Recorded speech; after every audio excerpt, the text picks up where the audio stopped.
एक बार शांत होके बैठ जाए। हमें पता है कि आपका उत्साह काफी है, लेकिन एक बार आप शांत होके बैठ जाएं। मोदी जी को जय श्री राम।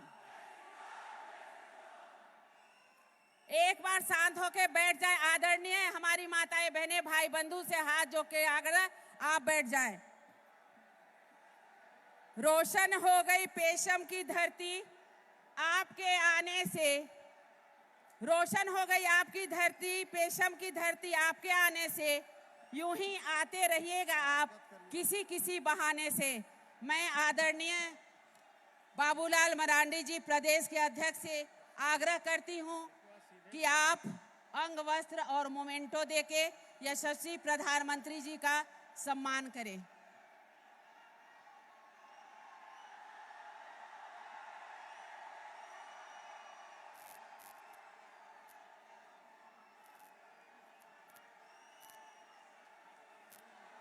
मैं बुलाना चाहती हूं हमारी कोडरमा की लोकसभा प्रत्याशी माननीय अन्नपूर्णा देवी जी को कि आप मोमेंटो देकर हमारे विश्व के लोकप्रिय नेता का सम्मान करें। मैं माननीय विधायक जमुआ केदार हाजरा जी और माननीय विधायक बरकट्ठा अमित यादव जी से आग्रह करती हूं कि आप मोमेंटो देकर माननीय प्रधानमंत्री जी को सम्मानित करें। एक बार आप लोग साइड होंगे तो हम बोल पाएंगे। भैया प्लीज थोड़ा सा पीछे हो जाए, थोड़ा सा पीछे हो जाए प्लीज।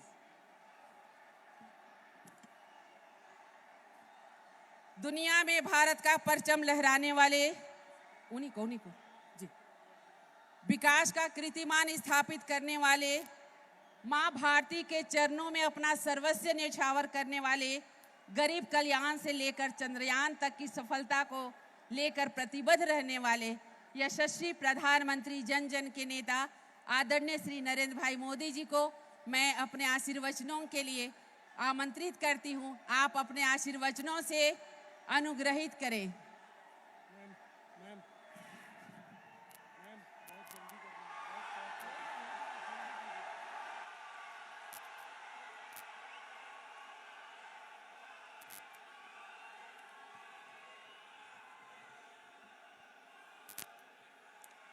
भारत माता की, भारत माता की। कोडरमा और गिरिडीह को जोहार। मां चंचला देवी की पावन भूमि को मैं प्रणाम करता हूं। मैं पारसनाथ पर्वत को भी श्रद्धापूर्वक नमन करता हूं।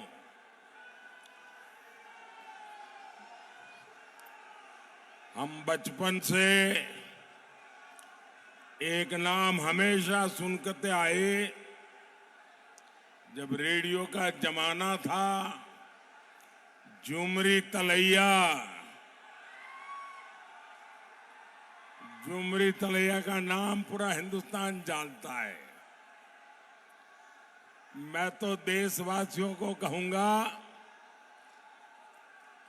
कि आपने जितना झुमरी तलैया का नाम सुना है, उससे भी अधिक हमारा झुमरी तलैया सुंदर है।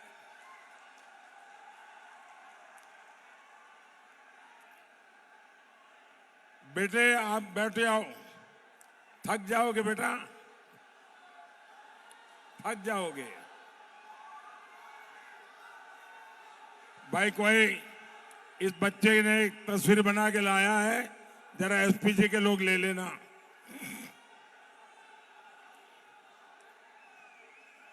बेटा पीछे अपना नाम पता लिख देना।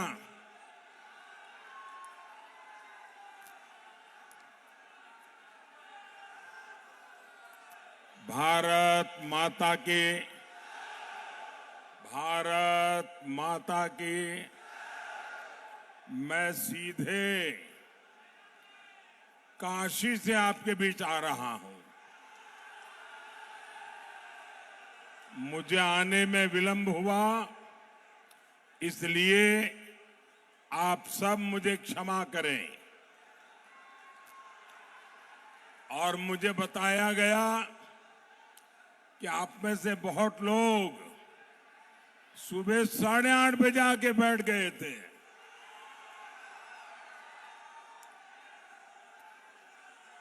मैं काशी से भगवान विश्वनाथ का, भोले बाबा का आप सबके लिए आशीर्वाद लेकर के आया हूं। मैं आज काशी में अपना नामांकन दाखिल करने के बाद ये मेरी पहली जनसभा है और मैं देख रहा हूं कि काशी हो या कोडरमा या गिरिडीह, एक ही बात गूंज रही है। फिर एक बार, फिर एक बार, फिर एक बार। साथियों, जितने लोग यहां दिखते हैं ना, उससे डबल लोग बाहर हैं। ये आपका प्यार, ये आपके आशीर्वाद, ये आपका उमंग, मैं आपको शत शत नमन करता हूं। साथियों, काशी के लिए मैं पीएम नहीं, एमपी हूं। कोडरमा और गिरिडीह वालों को भी यही समझकर वोट डालना है, मोदी ही आपका एमपी है, मोदी ही आपका पीएम है।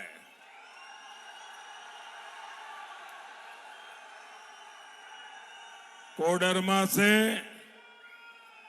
बहन अन्नपूर्णा देवी और गिरिडीह से आजसू के हमारे साथी श्री चंद्रप्रकाश चौधरी जी, इन दोनों को आप भारी बहुमत से जिताकर दिल्ली भेजिएगा।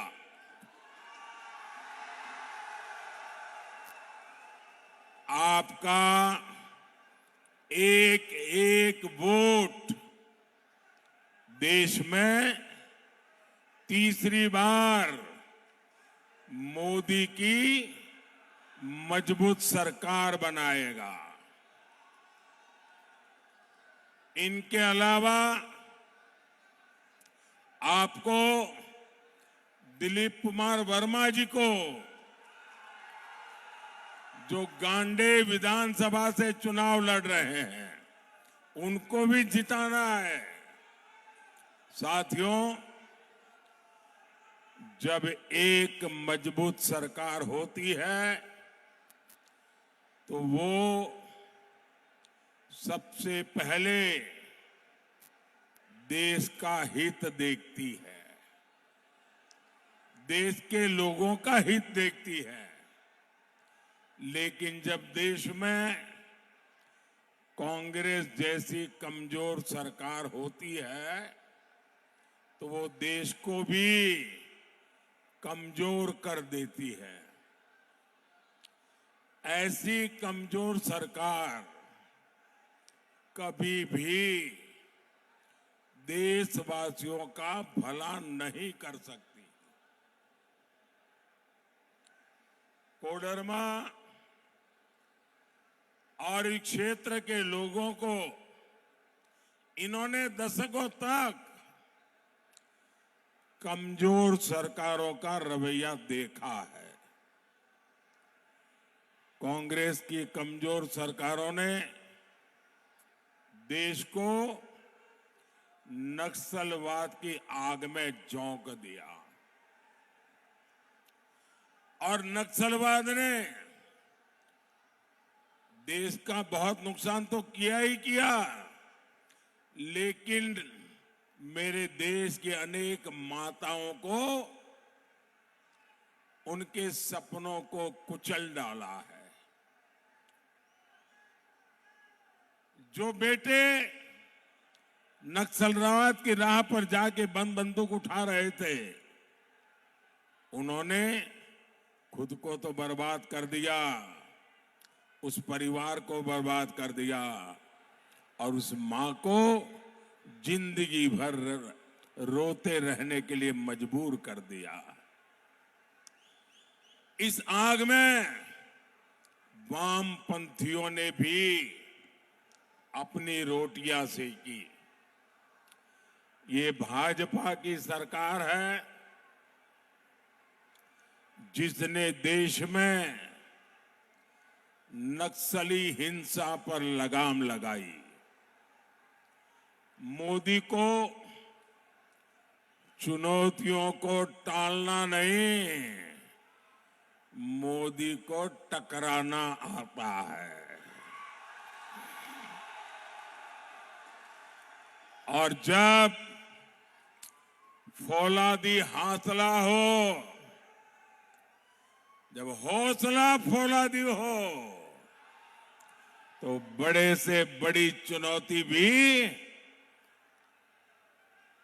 चरण चूमने लग जाती है। आज पूरे देश में नक्सलवाद का दायरा बहुत सिकुड़ गया है, बहुत सिकुड़ गया है। और मैं कोडरमा की इस धरती से सभी देशवासियों को एक गारंटी दे रहा हूं, आतंक हो या फिर नक्सलवाद, मोदी अपने तीसरे कार्यकाल में इन पर बहुत बड़ा प्रहार करने का संकल्प ले चुकी है। मोदी झारखंड को फिर से नक्सलवाद का गढ़ नहीं बनने देगी। मैं अपने नौजवानों की जिंदगी तबाह नहीं होने दूंगा। मैं उन माताओं की कोख छीनने नहीं दूंगा। वो दिन दूर नहीं जब पूरी आदिवासी बेल्ट खून खराबे से मुक्त होगी, और ये मोदी की गारंटी है।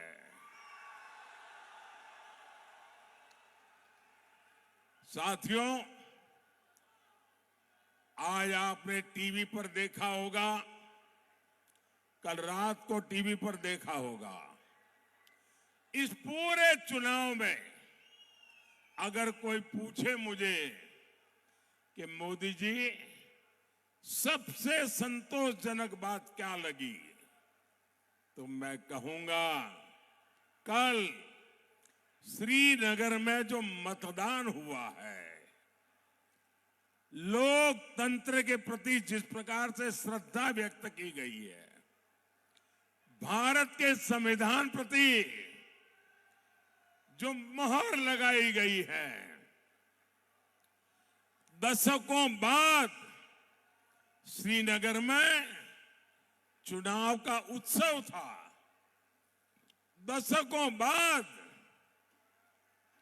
श्रीनगर के चुनाव में इतना भारी मतदान हुआ और लोग उमंग और उत्साह से भरे हुए थे, और लोग कह रहे थे कि 370 जाने के कारण ये संभव हुआ है।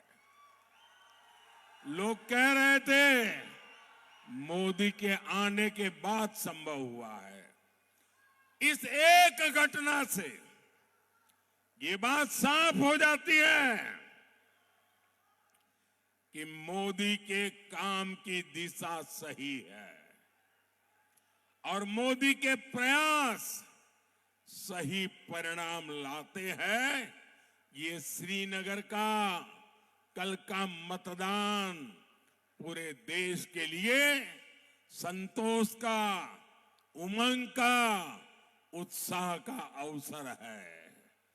और इसलिए भाइयों बहनों, मेरे लिए और जो लोग धारा 370 को लेकर मोदी को दिन रात गालियां दे रहे थे, कान खोल के सुन लो।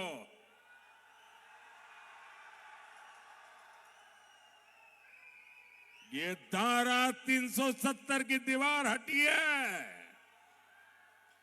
हमारे दिलों को जोड़ दिया है। हमारे सपने, हमारे अरमान एक साथ आगे बढ़ रहे हैं। भारत के लोकतंत्र के जीवन में इससे बड़ी कोई घटना नहीं हो सकती है।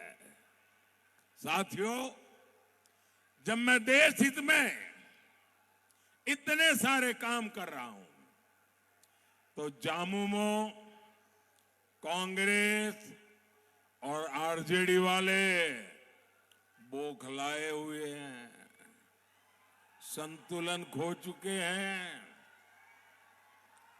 यही कोडरमा में इंडी गठबंधन के एक नेता ने मुझे गोली मारने की बात कही थी।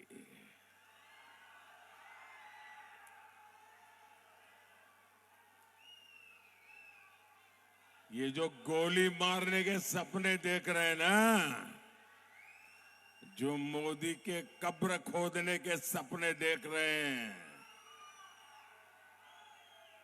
जरा यहां आइए, ये नजारा देखिए,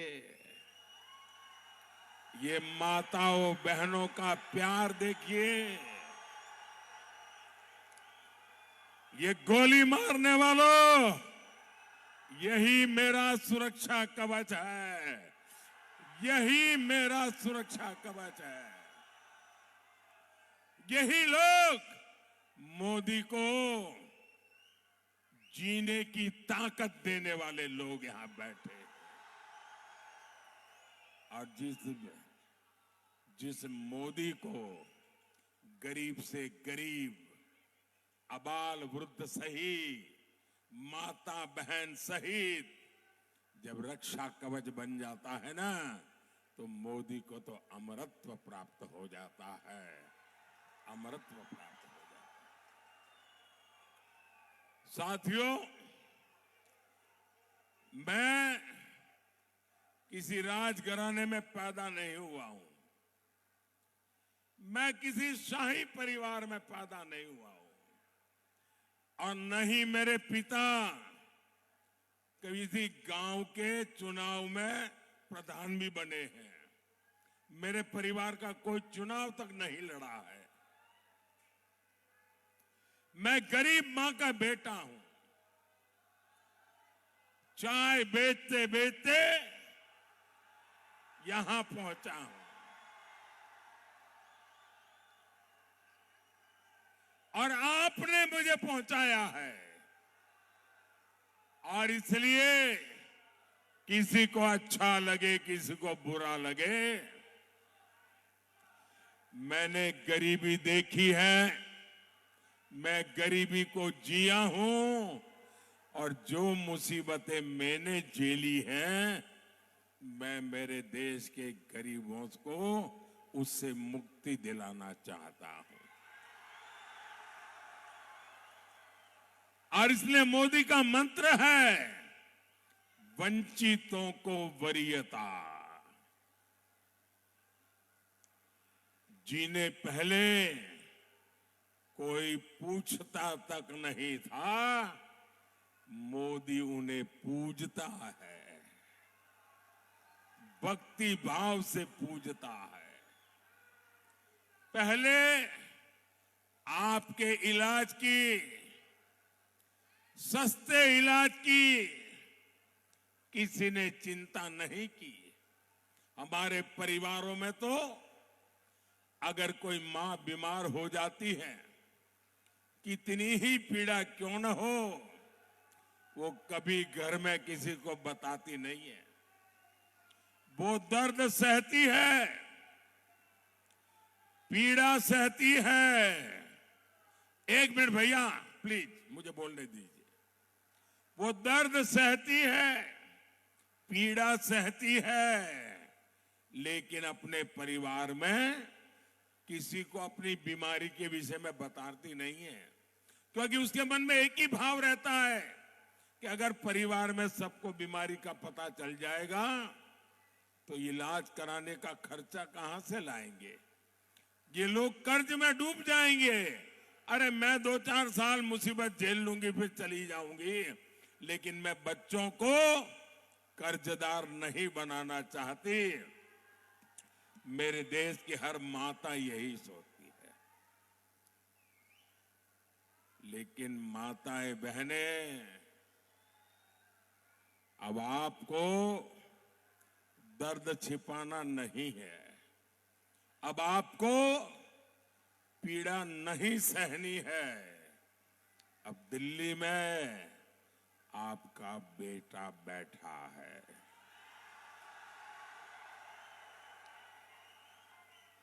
अब आपके इलाज की चिंता ये आपका बेटा करेगा। आपको एक पाई का खर्चा नहीं होगा, इलाज मैं करवाऊंगा।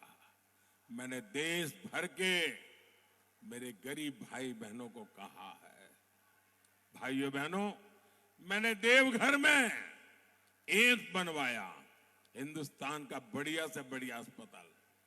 देवघर एम्स से इस क्षेत्र के गरीबों को बहुत बड़ा सहारा मिला है।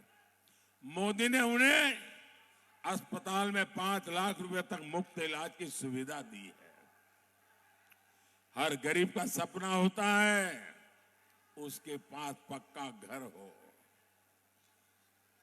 अगर आपका बेटा दिल्ली में बैठा हो और आप झोपड़ी में रहे, आपका बेटा दिल्ली में बैठा हो और आप कच्चे घर में रहे, इस बेटे को मंजूर नहीं है।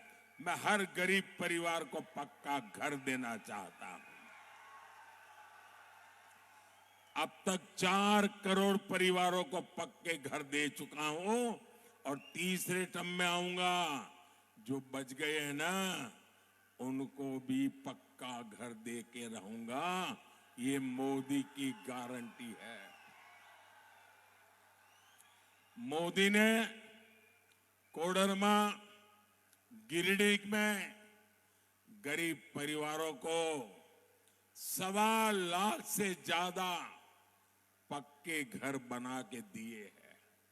और मेरी आपसे प्रार्थना है, आप जब गांव-गांव जाएंगे, अभी भी कहीं कोई नजर आए आपको जिसको पक्के घर की जरूरत है, उसका नाम पता लिख दीजिए, मुझे भेज दीजिए और उस मां बहन को कह देना कि मोदी की गारंटी है।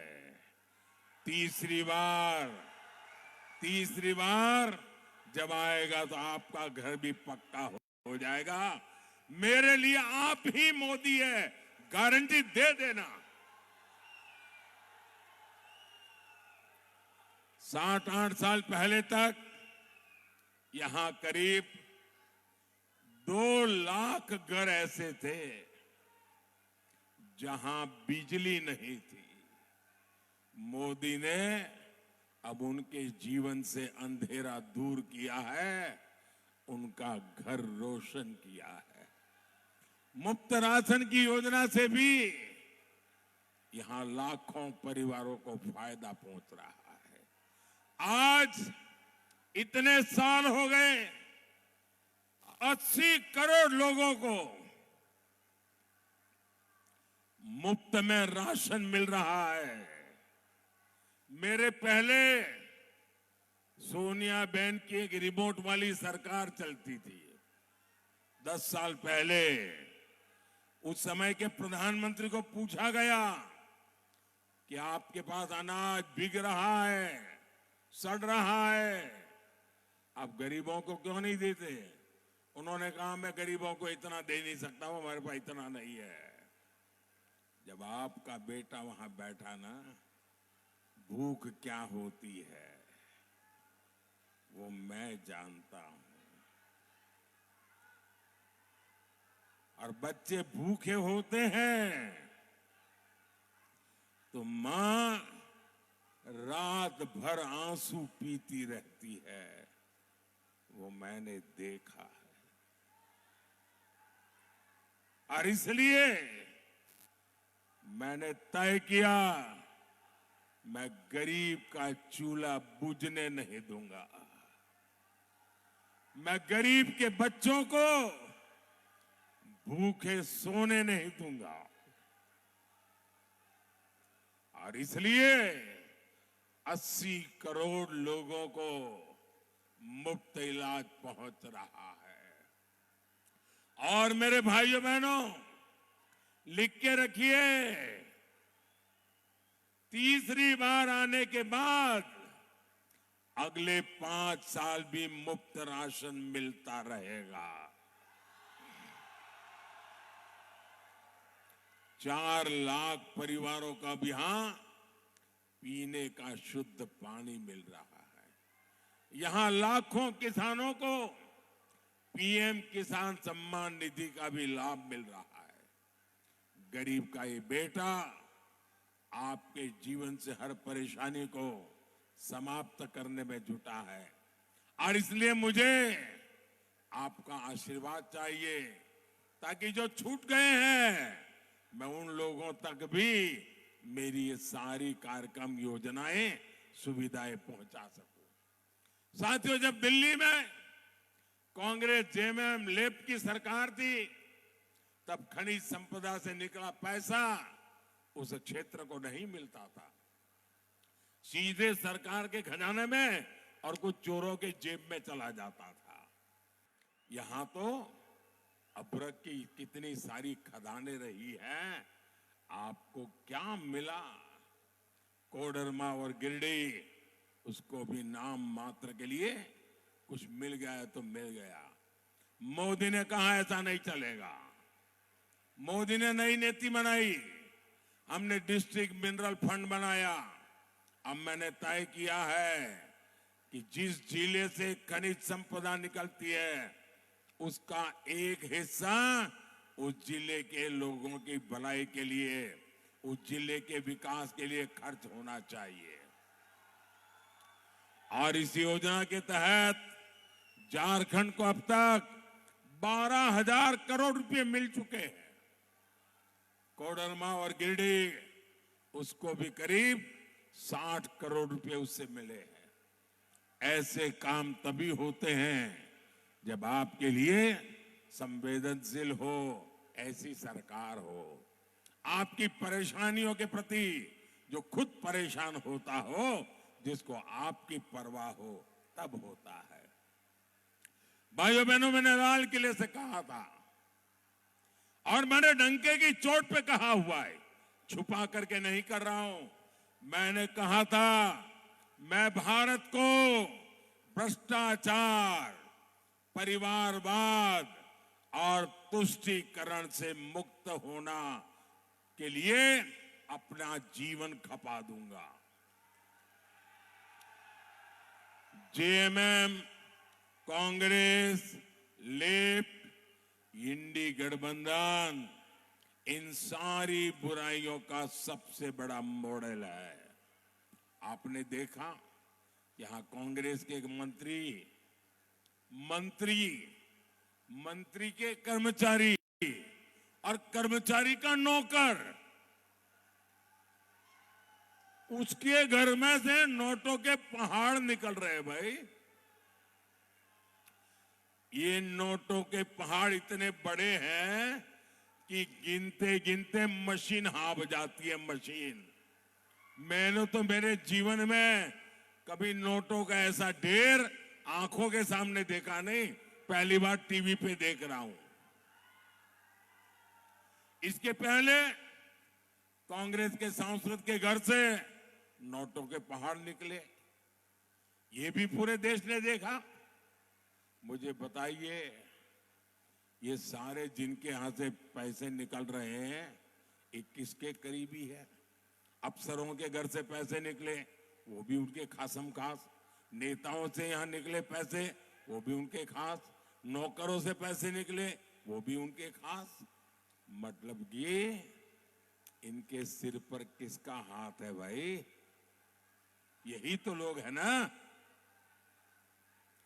ये जो भी करते हैं वो शाही परिवार के इशारे से करते हैं। आपके गांव की सड़कें, पुल, नहरें नहीं बनी, वो आज भी खस्ता हाल है, क्योंकि वो पैसा मंत्री जी के यहां पहुंच जाता है, उनके कर्मचारी के यहां पहुंचता है, उसके नौकर के यहां पहुंचता है। साथियों, ये तो अभी शुरुआत है। मैं तो और ज्यादा खजाने खोजने वाला हूं। मैं चोरों को नींद से सोने नहीं दूंगा।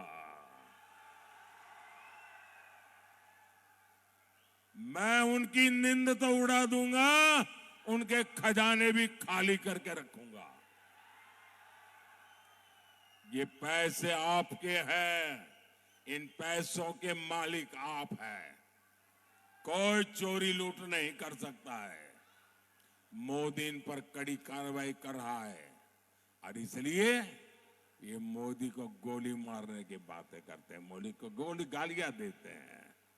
साथियों, झारखंड में आज अपनी आस्था का पालन करना मुश्किल हो गया है। हमारे आराध्यों की मूर्तियां तोड़ी जा रही है।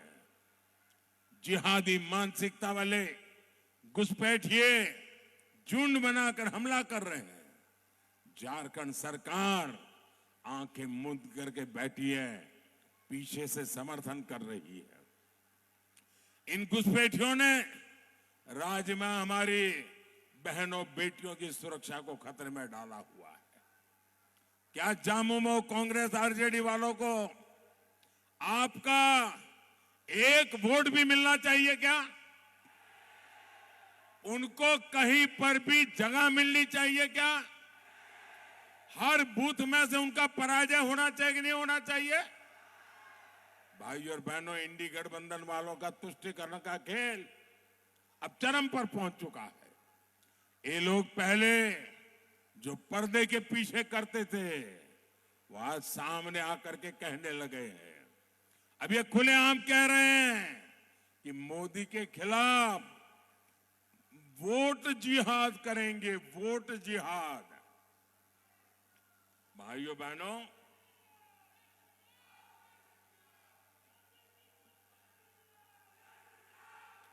साथियों, 500 साल के बाद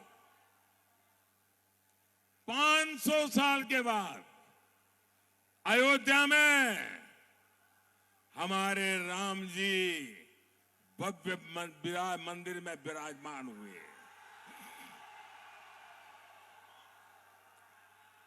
पूरा देश खुश हुआ कि नहीं हुआ? आप सब खुश हुए कि नहीं हुए? बोलिए जय श्री राम, जय श्री राम। लेकिन ये इंडिया अलायंस वाले, ये लोग राम मंदिर को लेकर भद्दी भद्दी बातें कर रहे हैं। आए दिन इन नेताओं को जो बयान आते हैं, वो शर्मनाक बयान आ रहे हैं। कांग्रेस के कुछ लोग तो ये तक कह रहे हैं कि कांग्रेस सुप्रीम कोर्ट के फैसले को बदलने की साजिश कर रही है। और कांग्रेस के ही एक वर्षों तक कांग्रेस के नेता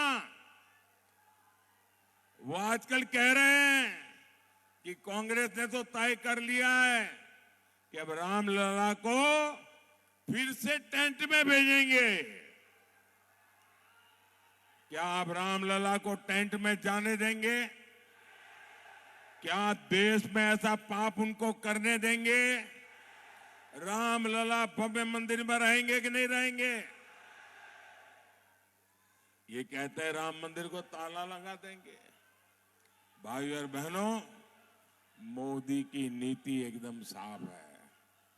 हमारी माताएं बहनें हर परिवार की बेहतरीन प्रबंधक होती है, इसलिए देश उनके इस कौशल के सदुपयोग के बिना विकसित नहीं हो सकता। तभी मोदी माताओं बहनों की सुविधा और समृद्धि के लिए हर योजना बना रहा है। यहां बहुत बड़ी संख्या में बहनें सहायता समूहों से जुड़ी है। 10 वर्ष में 10 करोड़ बहनों को ऐसे समूहों से हमने जोड़ा है। हमने पहली बार बहनों के भी बैंक खाते खुलवाए और समूहों के भी बैंक खाते खुलवाए। आज मोदी लाखों करोड़ रुपए की मदद इन समूहों तक पहुंचा रहा है। मोदी ने संकल्प लिया है कि हमारी सरकार 3 करोड़ बहनों को, ये आपके लिए खुशी की खबर है, 3 करोड़ बहनों को मोदी लखपति दीदी बनाएगा, लखपति दीदी बनाएगा। साथियों, विकास के जन कल्याण के काम तेजी से पूरे हो, इसके लिए आपको बड़ी संख्या में मतदान करना है। घर घर जाना है, ज्यादा से ज्यादा मतदान करना है। हमें हर सीट नहीं, हर बूथ को जीतना है। आप घर घर जाइएगा और कहिएगा कि मोदी जी ने आपको जो हार कहा है, नमस्कार कहा है। और इस चुनाव में हमारे 2 लोकसभा के साथी और 1 हमारे विधानसभा के साथी, मेरे इन तीनों साथी को आपको विजयी बनाना है। बोलिए भारत माता की, भारत माता की, भारत माता की। बहुत बहुत धन्यवाद।